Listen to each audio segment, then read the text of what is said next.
बचाया। खुदा दोस्त मैंने जब भी पुकारा, तू दौड़ा दौड़ा मेरे पास आया।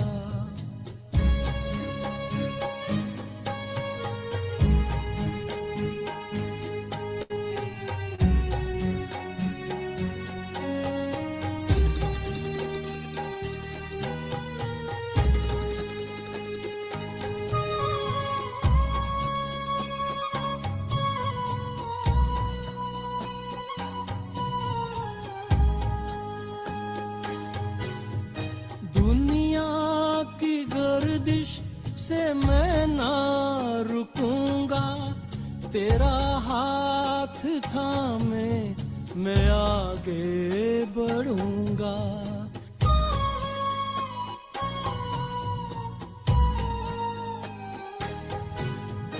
दुनिया की गर्दिश से मैं ना रुकूंगा, तेरा हाथ थामे मैं आगे बढ़ूंगा। दुनिया झलक तेरी पाने को तरसे, तेरी मुझ पे नजरें इनायत है बरसे।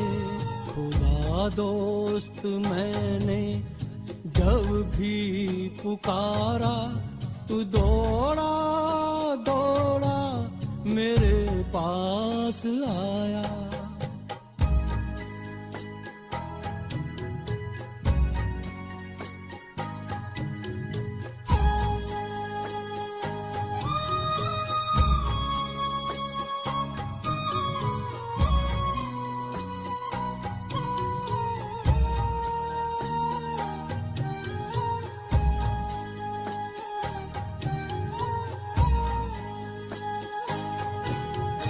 रोशन मेरा जहां तेरे दम से, महका है जीवन मेरा ये तुमसे।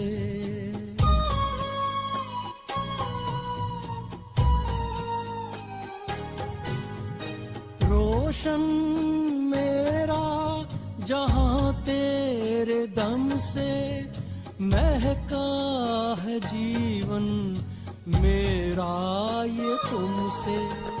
मन मेरा खो जाए बस यूं ही तुझ में, कभी दूर ना जा ना दोस्त मुझसे। खुदा दोस्त मैंने जब भी पुकारा, तू दौड़ा दौड़ा मेरे पास आया।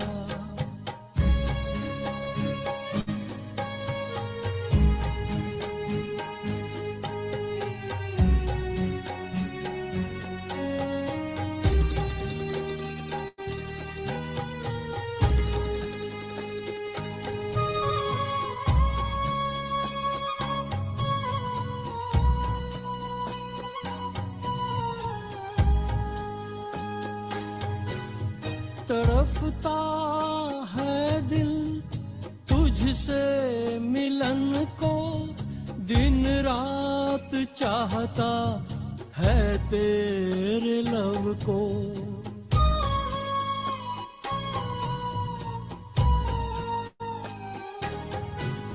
तड़फता है दिल तुझसे मिलन को, दिन रात चाहता है तेरे लब को।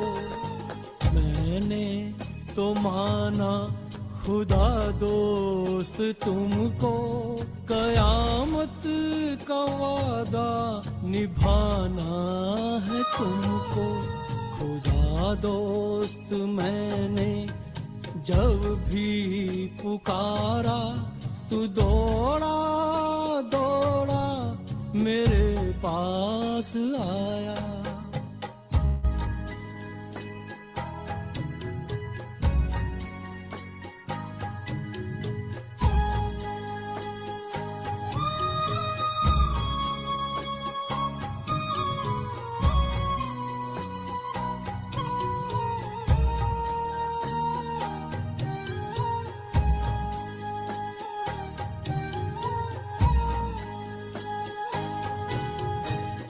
सृष्टि के तू अंत में आता, ब्रह्मा के द्वारा मिलन हमसे करता।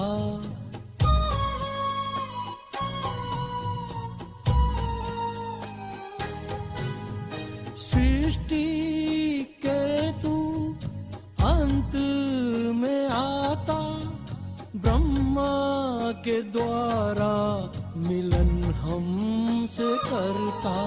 कर्म योगी आकर हमें तू बनाता, अव्यक्त बनने की राह दिखाता। खुदा दोस्त मैंने जब भी पुकारा, तू दौड़ा दौड़ा मेरे पास आया। ओम शांति। अॼु आहे 10 तारीख़ 10/2/2026। त अॼु मिठे बाबा जा महावाक्य ॿुधंदासीं और ॿुधंदे ॿुधंदे धारण भी कंदा वेंदासीं और चिंतन भी कंदा वेंदासीं। बाबा ने चयनि अॼु मीठे बच्चे, मिठड़ा ॿार, खुदा तव्हांजो दोस्त आहे और रावण दुश्मन आहे। बाबा ने अॼु संबंध, दोस्त जो संबंध सां मुरली हलाई अथनि न, कि बाबा चवनि था, स्टार्टिंग में ही चवनि था कि खुदा तव्हांजो दोस्त आहे, परमात्मा तव्हांजो दोस्त आहे। सर्व संबंध सां त यादि कंदा आहियूं, पर दोस्ती जो संबंध, जहिड़े जो अहिड़ो संबंध जंहिंमें न ऊच न नीच ॾिसंदासीं, न रिस्पेक्ट ॾिसंदासीं, न दायरो हूंदो कोई बि कि असां हीअ ॻाल्हि बाबा सां करे सघूं था, मतिलबु दोस्त सां करे सघूं था कि नथा करे सघूं। दोस्त सां दिलि खोले करे ॻाल्हाए सघूं था न। त बाबा के दोस्त जे संबंध सां बि यादि कंदासीं न। त बाबा अॼु चवनि था कि खुदा तव्हांजो दोस्त आहे, परमात्मा तव्हांजो दोस्त आहे और रावण केरु आहे? तव्हांजो दुश्मन आहे। इन लाइ तव्हां खुदा के प्यार कंदा आहियो न, दोस्त खे प्यार कंदा आहियो न, खुदा खे प्यार कंदा आहियो और रावण खे जलाईंदा आहियो न। रीत हलियल आहे, रावण खे सालो साल जलायूं था न।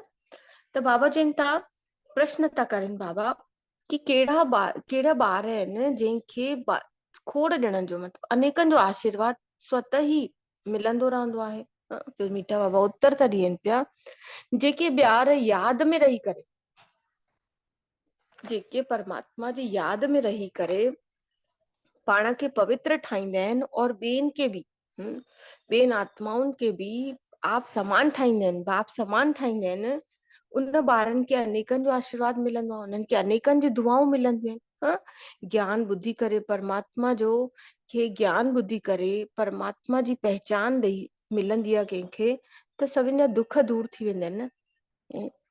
ज्ञान सां दुख दूर थी वेंदा आहिनि न। त छा थींदो आहे, हुन सां अनेकनि जो दुआऊं बि मिलंदो आहे और आशीर्वाद बि मिलंदो आहे न। बाबा चवनि था उहो ॾाढो ऊच पद पाईंदा आहिनि न, के जेके स्वयं पवित्र रही करे ॿियनि खे बि आप समान ठाहींदा आहिनि, है न। बाबा चवनि था कि बाबा तव्हां ॿारनि खे श्रेष्ठ ठाहिण लाइ हिकु ई मत ॾींदो आहे। बाबा असांखे श्रेष्ठ ते श्रेष्ठ, उत्तम ते उत्तम ठाहिण लाइ हिकु मत ॾींदो आहे। कहिड़ी मत ॾींदो आहे बाबा? कि मिठड़ा ॿार कहिड़े कंहिंजे बि देहधारी जे यादि न कयो, सिर्फ़ु मूंखे यादि कयो। बाबा चए थो सिर्फ़ु मूंखे यादि कयो, कहिड़ी देहधारी खे यादि न कयो। इहो कीअं करे पाईंदासीं? फिर हाणे संसार में रहूं था पिया, जीवन में रहूं था, प्रवृत्ति मार्ग में रहूं था, सभु पंहिंजे पंहिंजे घर में रहूं था। त बाबा चए थो कि तव्हां सिर्फ़ु मूंखे यादि कयो, कहिड़े बि देह, बाबा त चए थो पाण खे बि यादि न कयो। कॾहिं कॾहिं बाबा चवंदा ब्रह्मा बाबा खे बि यादि न कयो न। त बाबा जो चवनि था कि तव्हांखे श्रेष्ठ पद पाइणो अथव, श्रीमत ते हलणो अथव, तव्हांखे ऊच ते ऊच ठहिणो अथव। त बाबा प्यार सां चवनि था, मिठड़ा ॿार कहिड़े बि देहधारी खे यादि न करे मूंखे यादि कयो। त पोइ इहो कीअं कंदासीं ॿुधायो? कीअं कहिड़े देहधारी खे यादि न करे बाबा खे सिर्फ़ु यादि कंदासीं? ईअं थी पाईंदो? ओम शांति दीदी। ओम शांति आत्मिक दृष्टि सां, जी, आत्मिक दृष्टि सां, आत्मिक दृष्टि सां, बिल्कुलु बढ़िया। ॿियो कोई ॿुधायो? ॿियो कोई ॿुधायो केरु केरु प्रैक्टिस कंदो आहे हिनजी और इन जो पेपर बि सभिनि जो हा ईंदा हूंदा। हा दीदी, असीं सुबुह जी प्रैक्टिस करूं था त देहधारी माने हिकु इंसान देहधारी इहो न के न यादि करणो आहे न। हम्म देहधारी खे यादि न करणो आहे, हा त आत्मा में की टिकणो आहे। आत्मा में टिकणो आहे, हा। त पर ईअं कीअं थी पाईंदो? असां त संसार में रहूं था न भाई। भाई घर में हा त सभिनि खे ॾिसंदा आहियूं। सभु घर वारा आहिनि, ॿार आहिनि नंढा नंढा घर में, माता पिता आहिनि, कंहिंजो पति आहे, परिवार आहे पूरो। त ईअं कीअं बाबा चए थो की देहधारी खे यादि न करे सिर्फ़ु मूंखे ई यादि कयो? बाबा चए थो न त इहो छा पॉसिबल, इहो थी पाईंदो? इहो पॉसिबल आहे? त बाबा खे यादि कंदासीं और कोई बि ड्रिल हिकिड़ी खणी वठंदासीं और उनखे बार बार कंदासीं और अभ्यास कंदा रहंदासीं और पोइ राति जो अंत जॾहिं सुम्हंदासीं त सोच उहा चीज ॾिसंदासीं कि पहिरियां जे ॾींहंनि में और अॼु जे ॾींहं में छा फ़र्क़ु आहे न। चेकिंग कंदासीं। ठीकु आहे, फिर अॼु गीत हलो आहे आख़िर वह दिन आया आज। ओम शांति। ओम शांति जो अर्थ त रूहानी ॿारनि, बाबा ने रूहानी ॿारनि खे सम्झायो ई अथई। ओम माना है मां आत्मा आहियां और हे मुंहिंजो शरीर आहे। आत्मा त ॾिसंदी न, आत्मा त न ॾिसंदी आहे। आत्मा में ई सुठा और बुरा संस्कार हूंदा आहिनि। बाबा चवनि था आत्मा ॾिसण में न ईंदी आहे। एक्चुअल में आत्मा खे अनुभव कंदा आहियूं, परमात्मा खे बि अनुभव कंदा आहियूं, पर उहो हिन ॿिनि अखियुनि सां, संसारिक जेकी देह जी अखियूं आहिनि, इन सां न ॾिसण में ईंदी आहे आत्मा। बाबा चवनि था आत्मा में ई सुठा और बुरा संस्कार रहंदा आहिनि। आत्मा में ई मन बुद्धि हूंदी आहे न। आत्मा जा ॿ ऑर्गन्स आहिनि न, मन बुद्धि न। बाबा चवनि था शरीर में बुद्धि न हूंदी आहे, मुख्य आहे आत्मा। शरीर त मुंहिंजो आहे न। बाबा चवनि था आत्मा खे कोई ॾिसी न सघंदो आहे, शरीर खे आत्मा ॾिसंदी आहे। बाबा चवनि था आत्मा खे शरीर न ॾिसी पाईंदो आहे। आत्मा निकिरी वेंदी आहे त छा थींदो आहे? शरीर जड़ थी वेंदो आहे न, बॉडी थी वेंदो आहे, उहो मृत शरीर थी वेंदो आहे। आत्मा ॾिसण में न ईंदी आहे, शरीर ॾिसण में ईंदो आहे। उअं ई आत्मा जो जेको पिता आहे, उहो बि जेको उहो गॉड फादर चवंदा आहियूं न, उहो बि ॾिसण में न ईंदो आहे न। आत्मा बि हिन तीसरे नेत्र सां ॾिसंदा आहियूं, अनुभव कंदा आहियूं। उअं ई परमात्मा खे बि इन अखियुनि सां न ॾिसी पाईंदा आहियूं, उनखे बि तीसरे नेत्र सां ई अनुभव करे पाईंदा आहियूं न। बाबा चवनि था कि असां सभु जेकी आत्मा आहियूं, इहे सभु ब्रदर्स आहियूं, मतिलबु भाई भाई आहियूं। शरीर में हूंदा आहियूं त पोइ भाई बहन चवराईंदा आहियूं, है न। और आत्माऊं केरु आहियूं? आत्मा भाई भाई आहियूं। आत्माउनि जो पिता आहे परम पिता परमात्मा न। जिस्मानी भाई बहन हिक ॿिए खे ॾिसी सघनि था न। आत्माउनि जो बाबा आत्माउनि जो पिता हिकु ई चा, बाप हिकिड़ो ई चा, उनखे ॾिसी नथा सघूं। बाबा चवनि था त हाणे बाबा आयो आहे पुराणी दुनिया खे नई दुनिया ठाहिण लाइ, न। हाणे असांजो पिता आयो आहे, आत्माउनि जो पिता। असां आत्माउनि खे पवित्र ठाहिण लाइ न, पतित खां पावन ठाहिण लाइ, दुखी खां सुखी ठाहिण लाइ और नई दुनिया में वठी वञण लाइ, पुराणी दुनिया खां नई दुनिया ठाहिण लाइ। नई दुनिया सत्युग हुई, हाणे पुराणी दुनिया कलयुग आहे। इनखे हाणे बदिलणो आहे। पुराणी दुनिया त ख़तम थी वेंदी न। पुराणे घर ख़तम थींदो तॾहिं त नयो घर ठहंदो न। जॾहिं हिकु ज़मीन आहे उन ते पुराणो घर पूरो डिस्ट्रॉय करे छॾंदासीं, पूरो प्लेन करे छॾंदासीं, त नयो घर खड़ो कंदासीं। उअं ई बाबा चवनि था पुराणी दुनिया बि खलास थी वेंदी। सतयुग जे बाद त्रेता ईंदो, द्वापर ईंदो, फिर कलयुग ईंदो, वरी सतयुग हाणे ज़रूर ईंदो, है न। वर्ल्ड जी, संसार जी हिस्ट्री जोग्राफी सभु रिपीट थींदी आहे।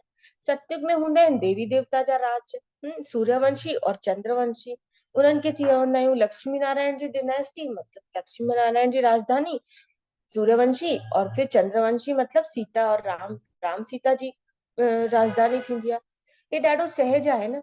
वरी द्वापर कलयुग में ॿिए धर्म अची वेंदा आहिनि। देवताउनि पहिरां पवित्र हुया न। बाबा चवनि था हाणे अपवित्र थी आहिनि।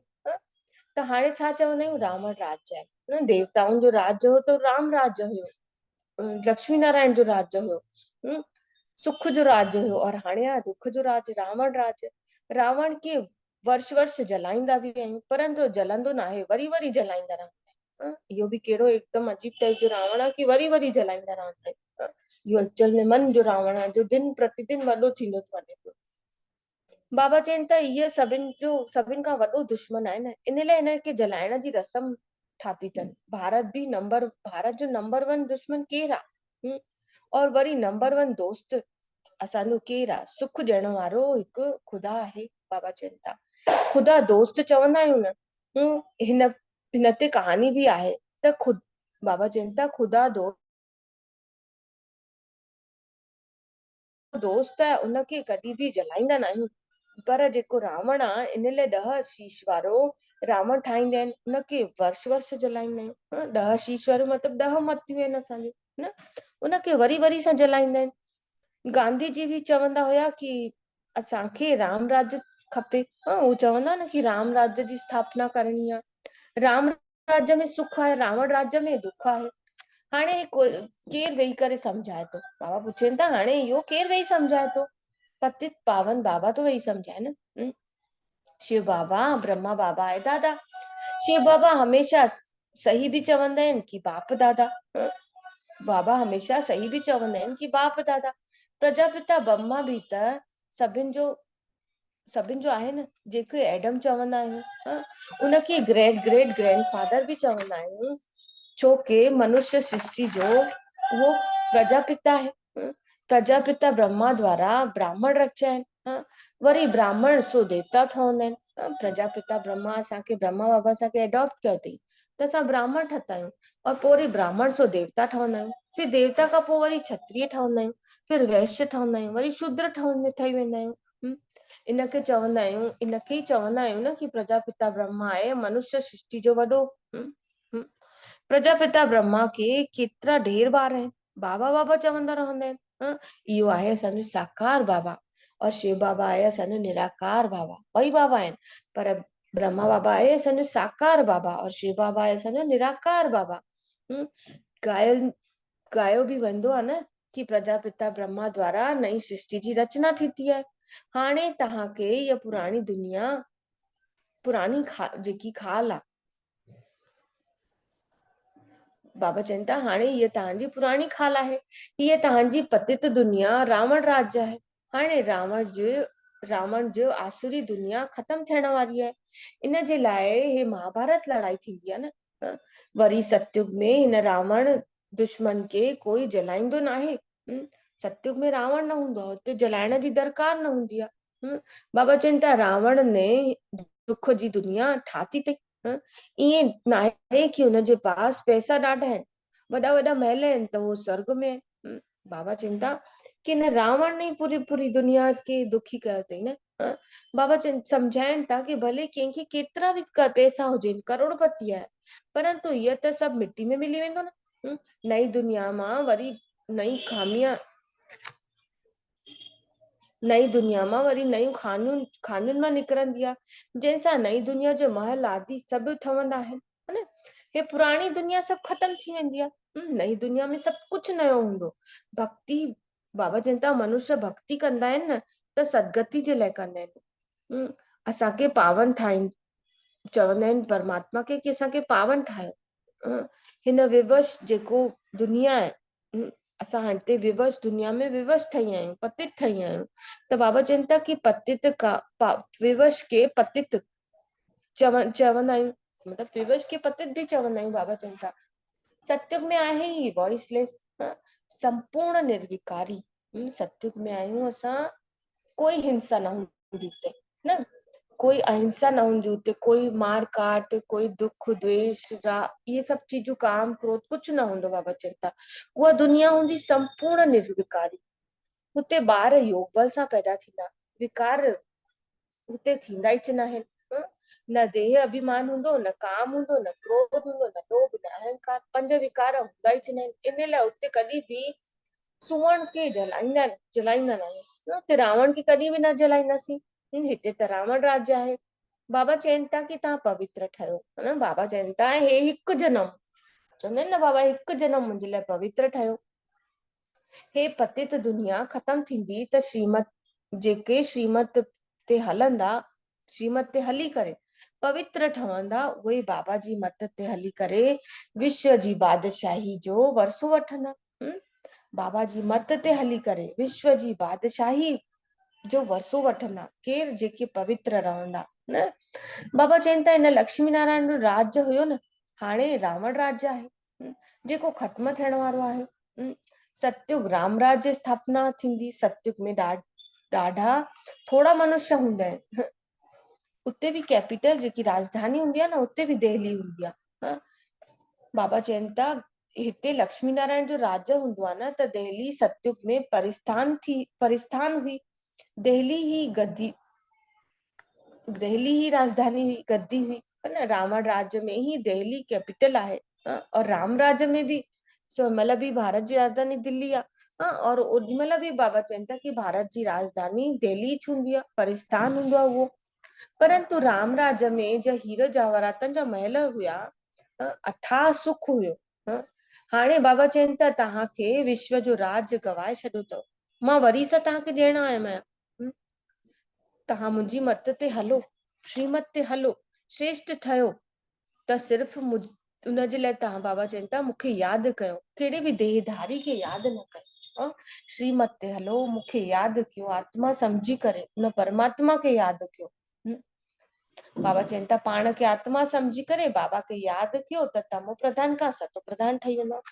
ॾिसो लाइन एकदम नंढी अथव, पर इहो ही योग जो हिकु नियम अथव न, कि पाण खे आत्मा समझी करे। ॾिसो असां यादि कयूं था, बाबा खे बार बार चऊं था यादि था कयूं, पर यादि करण जो भी हिकु नियम आहे कि पाण खे आत्मा समझी करे बाबा खे यादि करणो। उन सां ही तमो प्रधान सां सतो प्रधान ठहंदासीं।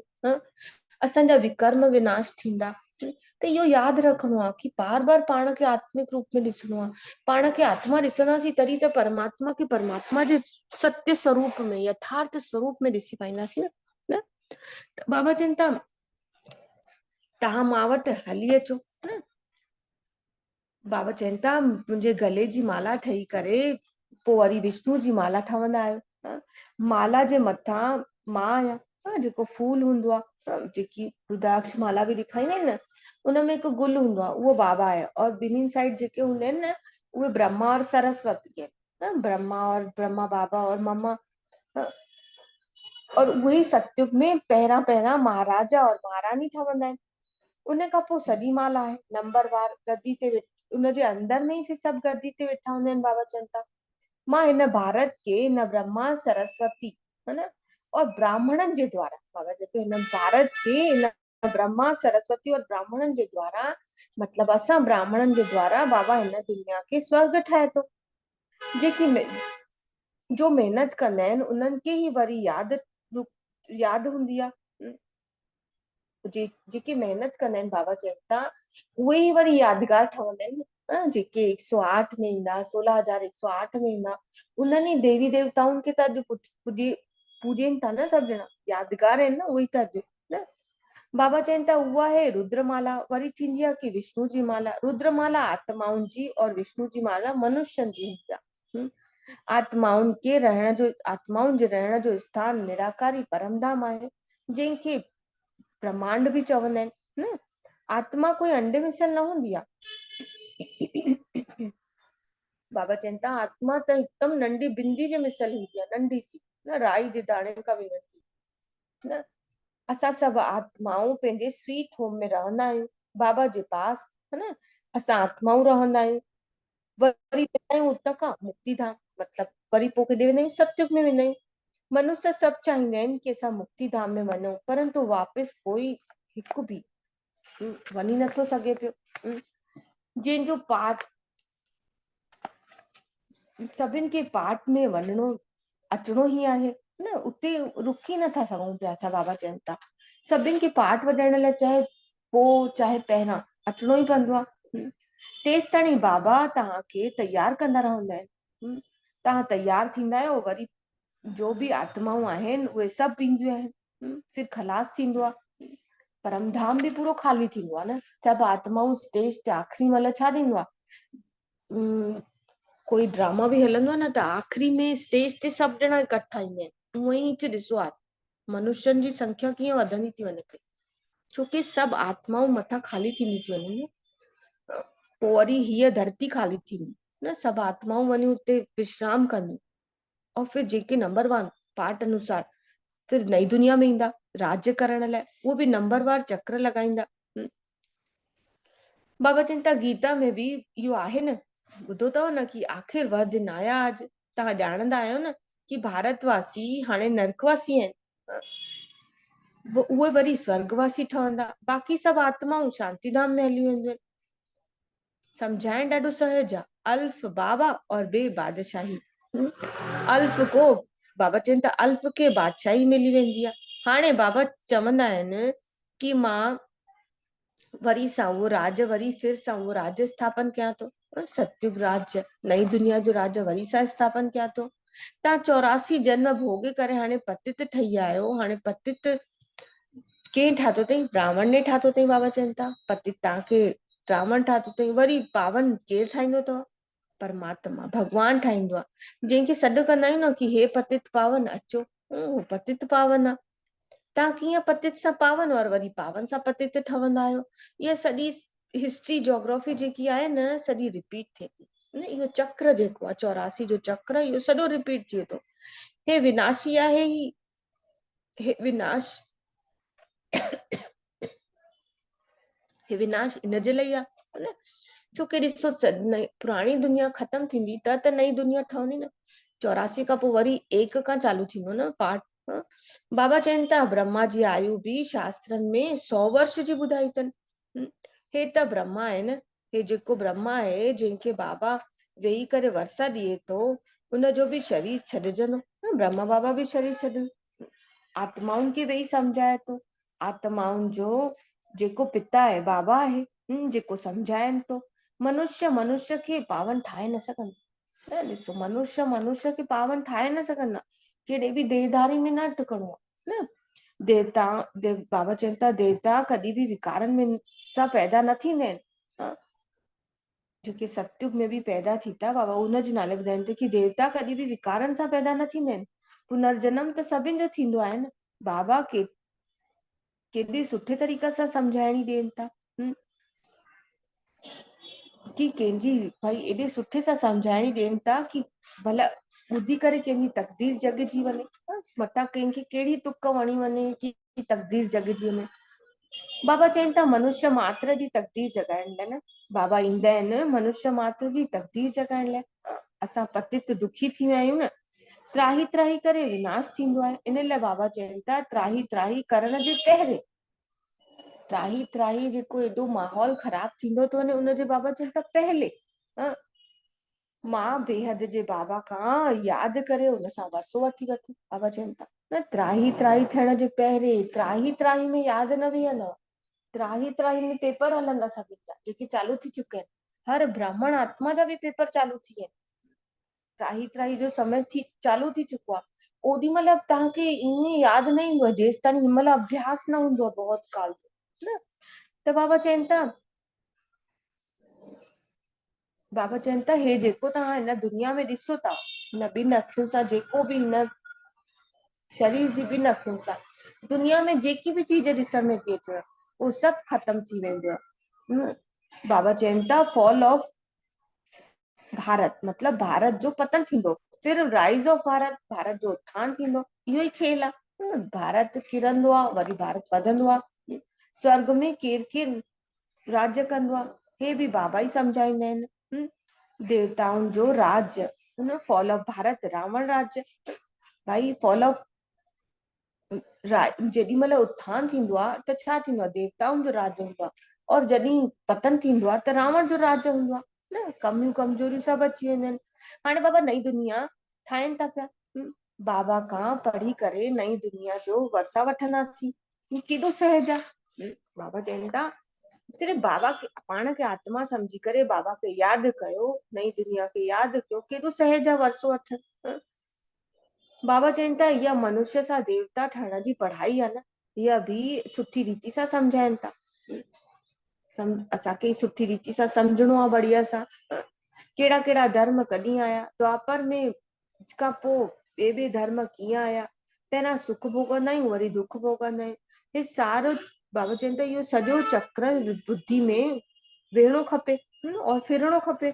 उन सां ई तव्हां चक्रवर्ती महाराजा महारानी थींदव। स्वदर्शन चक्र फहिराईंदासीं, बाबा चवंदा आहिनि न स्वदर्शन चक्र धारी ठहंदव त उते बि तव्हां स्वदर्शन चक्र हिते फिराईंदव त उते तव्हां चक्रवर्ती राजा ठहंदव न। त बाबा चवनि था सिर्फ़ु अल्फ और बे खे सम्झायो, सम्झणो आहे। हाणे विनाश त थियणो ई आहे। हंगामा एॾा थींदा कि विलायत खां वरी हिते वापसि अचणु ॾाढो मुश्किल थी वेंदो। बाबा सम्झाइनि था भारत जी भूमि छा आहे सभिनि खां उत्तम आहे। जबरदस्त लड़ाई थींदी, उतां विलायत मां कोई अचणु चाहींदो 50-60 लख बि ख़र्च कंदो त बाबा चवनि था मुश्किल सां अची सघंदो। पंहिंजा जेट प्लेन वग़ैरह पंहिंजे साधननि सां या फिर ॾाढा पैसा ॾेई करे तॾहिं बि ॾाढो मुश्किल हूंदो मतिलबु उन समय खां पोइ हेॾे अचणु न। उन त्राही त्राही जे समय ते सभु जिते जीअं आहिनि सभु उते उते ई रहिजी वेंदा। बाबा चवनि था भारत भूमि सभिनि खां उत्तम आहे, जिते बाबा अची करे अवतार वरितो अथई।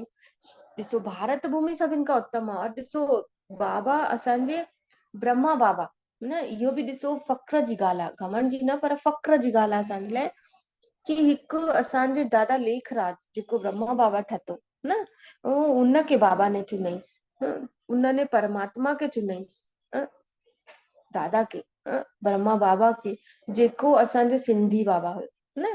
त इहो बि फ़ख्र जी ॻाल्हि हुजणी खपे न कि बाबा हिते बाबा चवनि था कि हिते भारत में अवतरण वरितो अथई। शिव जयंती बि मल्हाईंदा आहियूं सिर्फ़ु श्री कृष्ण जो नाम विझी करे। गीता में सिर्फ़ु श्री कृष्ण जो नाम विझी करे हिनजी महिमा ख़तम करे छॾी अथनि, है न।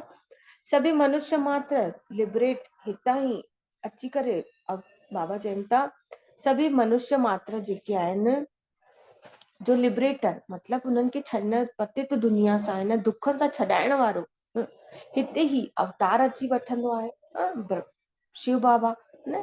शिव जयंती बि मल्हाईंदा आहियूं न, उहो गॉड फादर ई अची करे बाबा चवनि था असांखे हिन दुखनि खां छॾाईंदो आहे।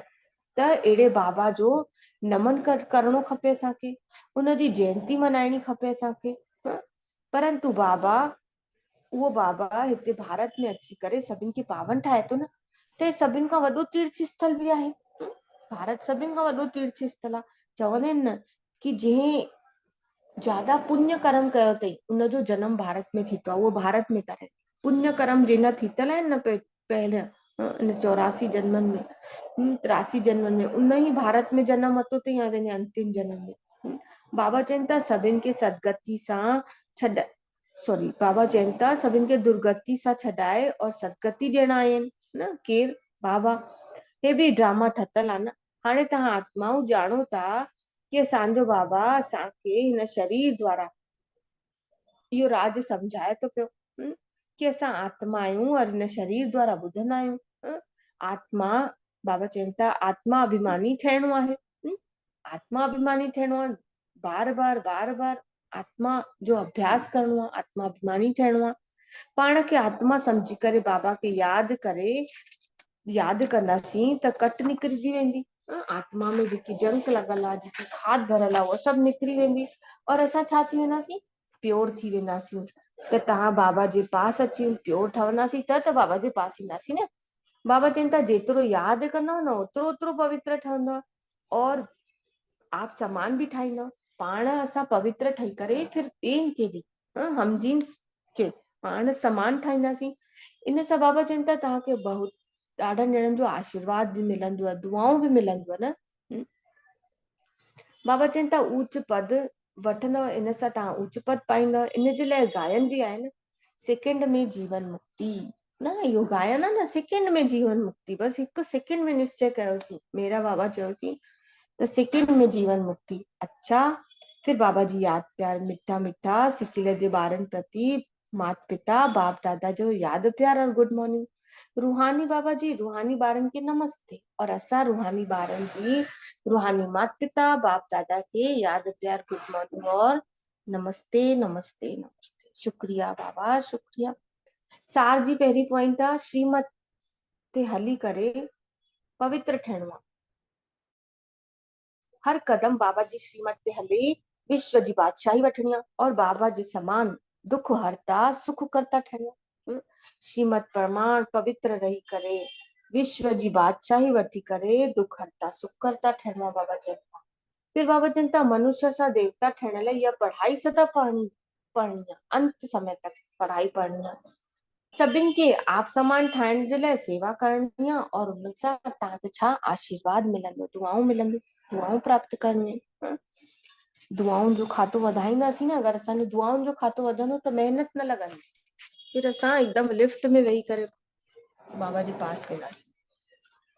फिर बाबा वरदान था ॾियनि पिया न, सभी अनुभव कंदासीं कि बाबा असांखे वरदान था ॾियनि न, खूब सुंदर वरदान, अति अति सुंदर वरदान न, जेके अनुभव कंदासीं और निश्चय पक्को कंदासीं कि अॼु खां पोइ हे जेको बाबा वरदान ॾियनि था इनखे असां पंहिंजे जीवन में अनुभव कंदासीं, इन जो स्वरूप ठहंदासीं न। बाबा चवनि था कल्याण जी वृत्ति और शुभ चिंतक भाव, ॿ चीजूं, कल्याण जी वृत्ति और शुभ चिंतक भाव द्वारा विश्व कल्याण जे निमित्त ठहण वारे त्रिव पुरुषार्थी गुण। बाबा डिटेल में सम्झाइनि था, त्रिव पुरुषार्थी उहो आहे जो सभिनि जे प्रति कल्याण जी वृत्ति हूंदी आहे और शुभ चिंतक जो भाव रखंदो आहे। त्रिव पुरुषार्थी मतलब जेको हर आत्मा जे प्रति कल्याण जी वृत्ति रखंदो आहे, संकल्प में भी कंहिंजो अकल्याण न, और शुभ चिंतक भाव हूंदो आहे। भले कोई बार बार किराइण जी कोशिश करे, तव्हांखे तंग करण जी कोशिश करे, किराइण जी कोशिश करे, मन खे डगमग करे, विघ्न रूप ठहे, पर वरी भी बाबा चवनि था तहां उन जे प्रति सदा शुभ चिंतक जा अडोल भाव हुजे। हिक सेकेंड लाइ बि उन जे प्रति गलत भावना न अचणी खपे। बाबा चवनि था ॻाल्हियुनि जे कारण भाव न बदिले, कोई भी ॻाल्हि अचे अडोल भाव हुजे, शुभ चिंतक जो। कोई भी ॻाल्हि अचे थी पर असां अडोल न थियूं उन ते, बिल्कुल भी मन में संशय न अचे कि हे मूंसां छो थो थिए, हे हीअं छो कंदा आहिनि, हे हीअं छो थींदो आहे, हे हमेशह ईअं कंदा आहिनि, मां केतिरो भी सुठो हलां, इहे सभु चीजूं हूंदियूं आहिनि न, इहे सभु व्यर्थ आहिनि। बाबा चवनि था कहिड़ी भी ॻाल्हि जे कारण भाव चेंज न थिए, हर परिस्थिति में वृत्ति और भाव यथार्थ हुजे। यथार्थ भाव मतलब ॿिए जे प्रति कल्याण जी वृत्ति और शुभ चिंतक भाव न। त बाबा चवनि था तव्हांजे मथां उन आत्माउनि जो प्रभाव कॾहिं न पवंदो, परिस्थिति केतिरी भी विकराल रूप में हुजे, तव्हांखे डगमग करण वारी हुजे, पर अगर तव्हांजो भाव और भावना तव्हांजी वृत्ति और भाव तव्हांजो ॿई अडोल तो कल्याण जी वृत्ति आहे और शुभ चिंतक जी भावना आहे, त तव्हां आत्मा ते कंहिंजो भी प्रभाव न पवंदो। बाबा चवनि था कोई भी व्यर्थ ॻाल्हियूं ॾिसण में ई न ईंदो, तव्हांखे टाइम बची वेंदो, टाइम वेस्ट ई न थींदो। भई लड़ाई थींदी आहे न, उहा त फिर पंहिंजे मन सां ई लड़ाई थींदी आहे। हा, पहिरियां ग़लति ॻाल्हाए वरितोसीं, वरी हुनखे सुधारण लाइ पंहिंजे पाण जी स्थिति ठाहींदा आहियूं, असां भी कंदा आहियूं अॼु ताईं, पर अॼु वरदान बाबा ने ईअं ॾिनो अथई कि बिल्कुलु कपाट खुलिजी वञे न। त बाबा चवनि था कोई भी व्यर्थ ॻाल्हियूं न अचणियूं खपनि, टाइम बचणो खपे। इहो ई आहे विश्व कल्याणकारी स्टेज। त पहिरां स्व जो कल्याण कंदासीं। स्व जो कल्याण कीअं कंदासीं?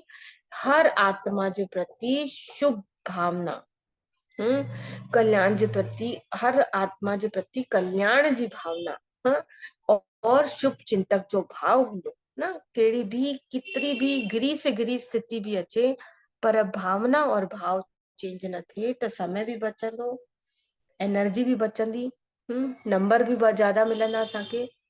इहो ध्यानु रखंदासीं, उन्हनि खे चवंदासीं। बाबा चवनि था विश्व कल्याणकारी स्टेज। फिर अॼु जो स्लोगन आहे संतुष्टता जीवन जो श्रृंगार आहे, इन जे लाइ संतुष्ट मणि ठही संतुष्ट रहियो और सर्व खे संतुष्ट कयो। फिर अॼु जो अव्यक्त इशारो आहे एकता और विश्वास जी विशेषता द्वारा सफलता संपन्न ठहियो। बाबा चवनि था एक मत अर्थात एकता जे वातावरण ठाहिण जे लाइ समाइण जी शक्ति धारण कयो।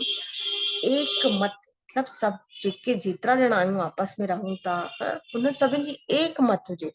एक मत मतलब बाबा ॿुधाइनि था एकता जो वातावरण ठाहिण जे लाइ छा करणो पवंदो? असांखे समाने जी शक्ति धारण करणी पवंदी, भिन्नता खे समायो, ॾिसो 10 ॼणा हिक घर में रहंदासीं त 10 जो मत अलॻि अलॻि हूंदो, भिन्नता हूंदी। बाबा चए थो उन भिन्नता खे समाईंदव त एक मत थींदव। हर हिक जी विशेषता खे ॾिसो, कमियुनि खे बिल्कुल बि न ॾिसो, बाबा चवनि था। फिर बाबा चवनि था जीअं चंद्रमा और सूर्य ग्रहण थींदो आहे न, त चवंदा आहियूं न ॾिसणो न खपे, न त ग्रहचारी वेहिजी वेंदी। चंद्र ग्रहण और सूर्य ग्रहण थींदो आहे न जॾहिं संसार में बि, त छा हुनखे न ॾिसंदा आहियूं, न त ग्रहण लॻी वेंदो आहे चवंदा आहिनि। उहे ई बाबा चवनि था कंहिंजी कमी कमजोरी ॾिसंदव न त तव्हां ते ग्रहण लॻी वेंदो। इन लाइ कॾहिं बि आत्मा ते ग्रहण न लॻण ॾियो, हमेशा हर कंहिंजी अच्छाई ॾिसो। सूर्य जेको हूंदो आहे उहो कीअं हूंदो आहे, उहो कोई कुझु हुनखे मतलब कान्हेसि कि मां उन सां सूर्य जी रोशनी सां कंहिंखे प्रकाश थो मिले, कि सूर्य जी रोशनी सां कहिड़े कचिरो थो जले पियो, कहिड़ा कीड़ा था मरनि पिया, उनखे कोई मतलब कान्हेसि। वो निस्वार्थ भाव सां पूरी प्रकृति ते सूरज किरणूं फैलाईंदो आहे न, उहो ई असां हुजो निस्वार्थ भाव सां हर कंहिंजे प्रति शुभ भावना शुभकामना हुजे। कंहिंजा बि अवगुण ॾिसूं न, छो कि हमेशा हाणे ॾिसो कंहिंजो बि अवगुण यादि अचे न त तुरंत यादि अची वञे ॻाल्हि कि मूंखे आत्मा ते ग्रहण न लॻाए। ॾाढी सुंदर ॻाल्हि, अति में अति सुंदर ॻाल्हि न। अच्छा, ओम शांति।